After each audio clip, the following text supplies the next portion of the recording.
So ngayon, no, nakita nyo may kakarera ako, no? So ayan. At isang magandang umaga na naman po sa lahat ng mga George. At kung nakikita nyo yun, yan, likes ko lang yung smartwatch na regalo ng pastor namin, ano? So kasama natin yan si Kuya Mon. Yan. Ituturo natin kung saan tayo naglalagi para mag-jogging. Okay? So samahan nyo kami. Tara, let's! Yan. So talagang napakaaliwalas ng panahon, ano? So napakasarap talaga magpapawis. At ito nga, isang magandang libangan, ano? Pag nasa ibang bansa ka, para malibang-libang ka konti at the same time, maging healthy ka. Okay? So, ayan. Andito tayo sa Paya Libar, no? Zone 5 nakalagay. Okay, so, lakad-lakad. At yung nakikita ng screen sa kaliwa, diyan po sila nagsusunog ng, sa tingin ko, mga papel yun eh. Parang tradition nila, no? Dito sa Singapore. Di ko alam kung every week or every month. Once a month, mga ganun, no? Nagsusunog sila ng mga papel. So, isa yun sa tradition nila. At nakikita nyo, yan, natural yung pataba nila, no? Para sa mga puno. Kaya napakaganda po at napakaliwalas. Napaka-green ng mga makikita yung puno at halaman, ano? So, ang sarap maglakad-lakad pagka ganito ang paligid na makikita mo. At napaka-fresh ng hangin, ano? At outfit check, Lucky Boy G, yan. So, nakapang running shoes sa, no? Regalo ng kuya namin yan sa church. Kuya Alden, shoutout. Okay, ayan. At so, mayroon akong hawak na tea. So, yung tea na yan ay talagang made in Germany. Parang sa Pinas, yung Wilkins, no? So, imported yun natin gawa sa Pinas. Wilkins na may lamang suka, no? May sili pa yan. Okay, so ito, malapit na tayo sa ating pupuntahang lugar, ano? So, dito sa Singapore ay meron silang free na pwede kang mag-exercise. So, walang bayad yung lahat. Pwede. Maliban sa buntis. Baka makanak. So, okay. Ito na, ano? Ayan. Wow. So, dito, ang alas 7 nila is madilim pa eh. So, ang pinakamaganda mag-jogging ay kung gusto mo ng mga malamig, 7. Kaso madilim pa yun. So, para sa akin, 8 ang pinakamagandang jogging dito sa Singapore, no? So, ayan. Pasikat pa lang yung araw. Kasi late na lumulubog yung araw dito. So, same lang sa oras ng Pilipinas. Pero late lumulubog yung araw dito, no? So, palagi ko mga 7:40 palubog na yung araw. We don't care. So, may sunset na mga ganong oras, okay? So, ito na. Mag-uumpisa na ang karera namin ni Kuya Mon, ano? So, shoutout, Kuya Mon.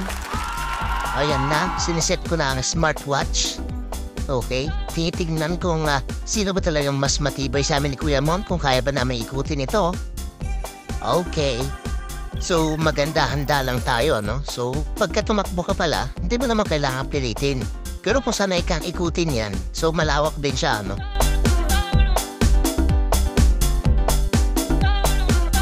Ayan, so umpisa na ng laban. Okay, sinong tatay kay Boy G? Sinong tatay kay Boy George? Ay, si kay Kuya Mon. Naging Boy George sa si Kuya Mon. Okay. At masid-masid lang.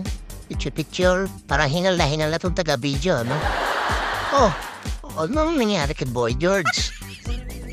So, hiningal agad, ano? Wala pang kalahati. Okay, so upo muna tayo. Tingnan natin yung tatakbo natin sa ating smartwatch, ano? Okay, so ayan, nakikita pa pala yung tibok ng puso dyan. So talagang hinal na hinal, ano? Okay, so maglalakad na lang tayo. Aba, talagang tumakbo pa si Boy George. Diyan ka na mamamatay.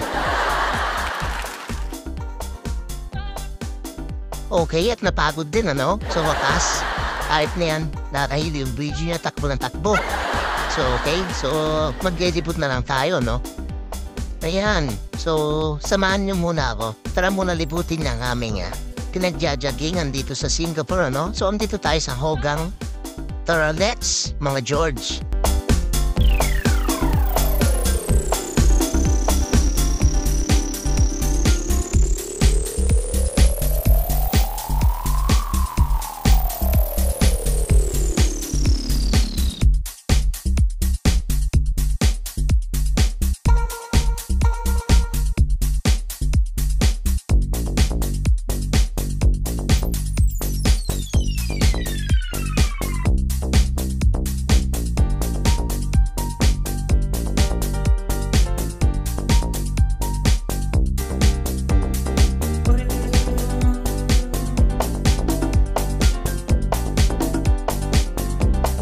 haggard, ano? So, parang stress na stress siya sa kanyang pagja-jogging. Ayan, so, huwag na huwag niyong gagayahin niya, mga kids, ha? Ayan, so, dyan naman sa gawin niya, kung nakikita niyo sa stage niya, ano? Dyan nag-zumba ang mga Chekwa. Okay? Ayan, ito ang mga paligid. At may nakalagay dito, ano? Kung sino nagpatayo nitong pinagja-joggingan namin ito. So may mga libre din na parts na mga pinag-exercisean. Wow.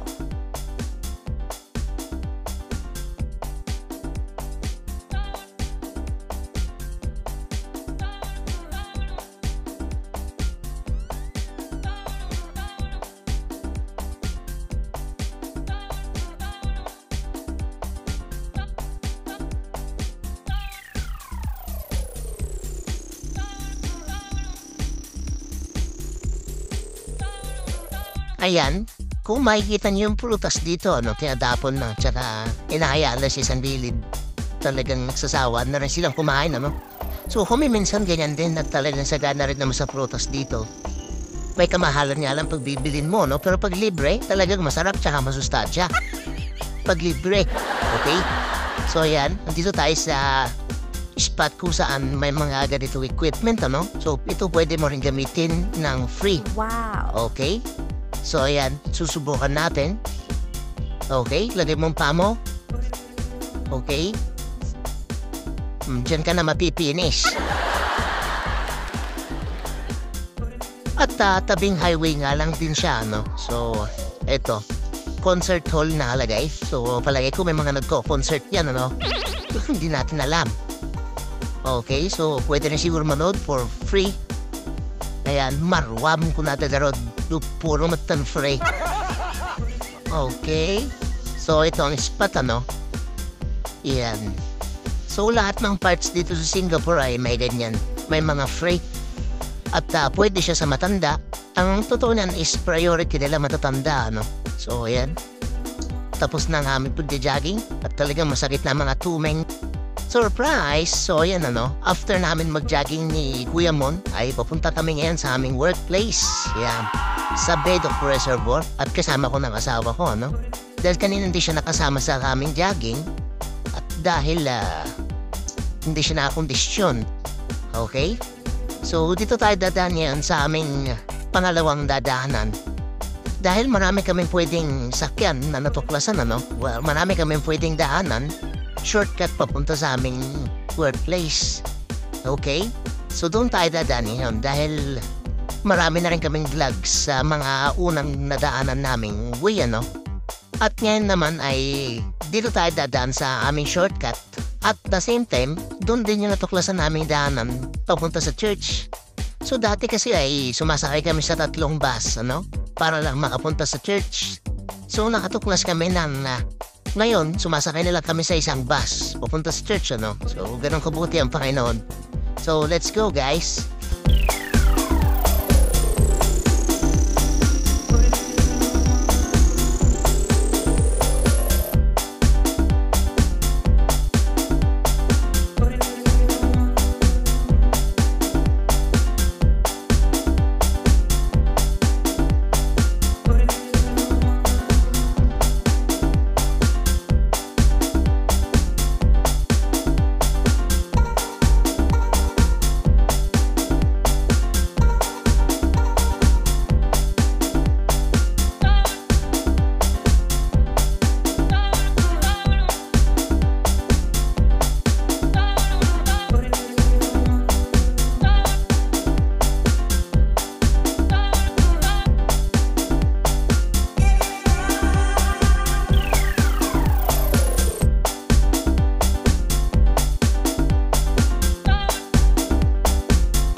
Ayan, at andito na tayo, no? Pababa na tayo sa unang bus. So pag pupunta ka sa aming workplace, 2 bus. Pero pag sa church, 1 bus lang, ano? So ito ang way namin papunta sa aming workplace. Pag dumaan tayo dito sa shortcut na ito, no? So bababa tayo dyan sa may Finshan School, ano? So ayan, primary school. Okay, so tara, let's mga George.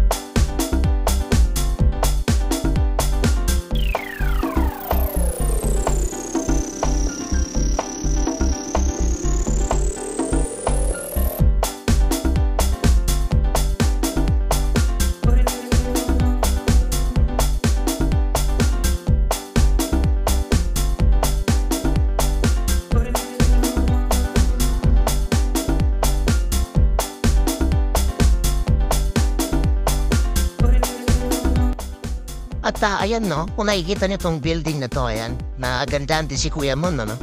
So kung nakikita niyo yung building na yan, parang yan yung drawing doon sa may Dalorax. Kung natatandaan niya, yung drawing ng babae sa building, no? Napakaganda. At sa gilid nga, nadaanan ko rin tong napakagandang halaman na ito, no? Wow! So, talagang napaka-sarap sa pakiramdam, no? May mga ganito kang nakikita, no? Alright, so tara na mag-abang ng palong bus at papunta na tayo sa ating workplace. Tara, let's mga George.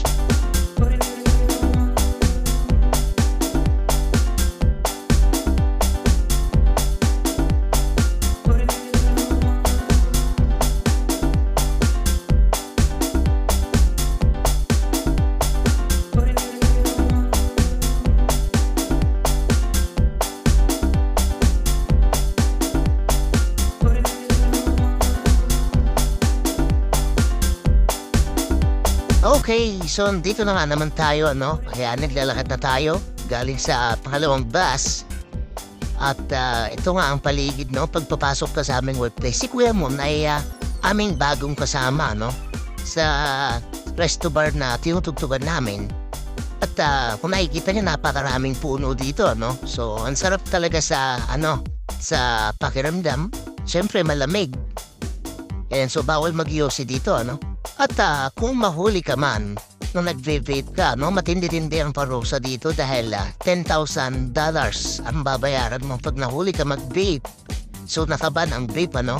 Okay, so ito, napaganda ng paligid. Alright, talagang nature's love.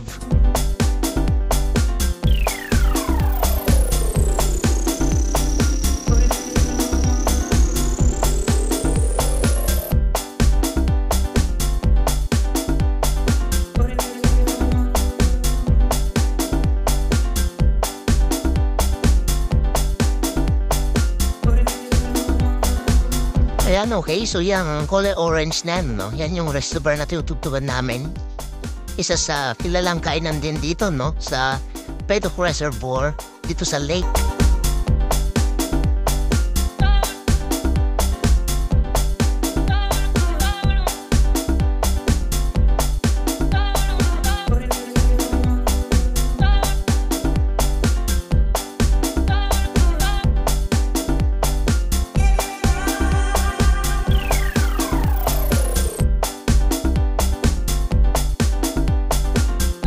Ayan nga, nagbabike ang aming isa sa katrabaho, no? Service crew naman siya dito sa resto bar, ayan. So, dahil ngayong araw na ito ay may parang party-party, patasal po sila, no? Para sa resto. At talaga namang napaganda ng view dito sa aming workplace, ano? Wow. Lalo pagka tumutugtog kami, yung sunset talagang napakaganda sa mata. Okay, so, ilalagay ko yung mga pictures or videos dito sa dulo para makita nyo kung ano itsura nito tuwing hapon, ano?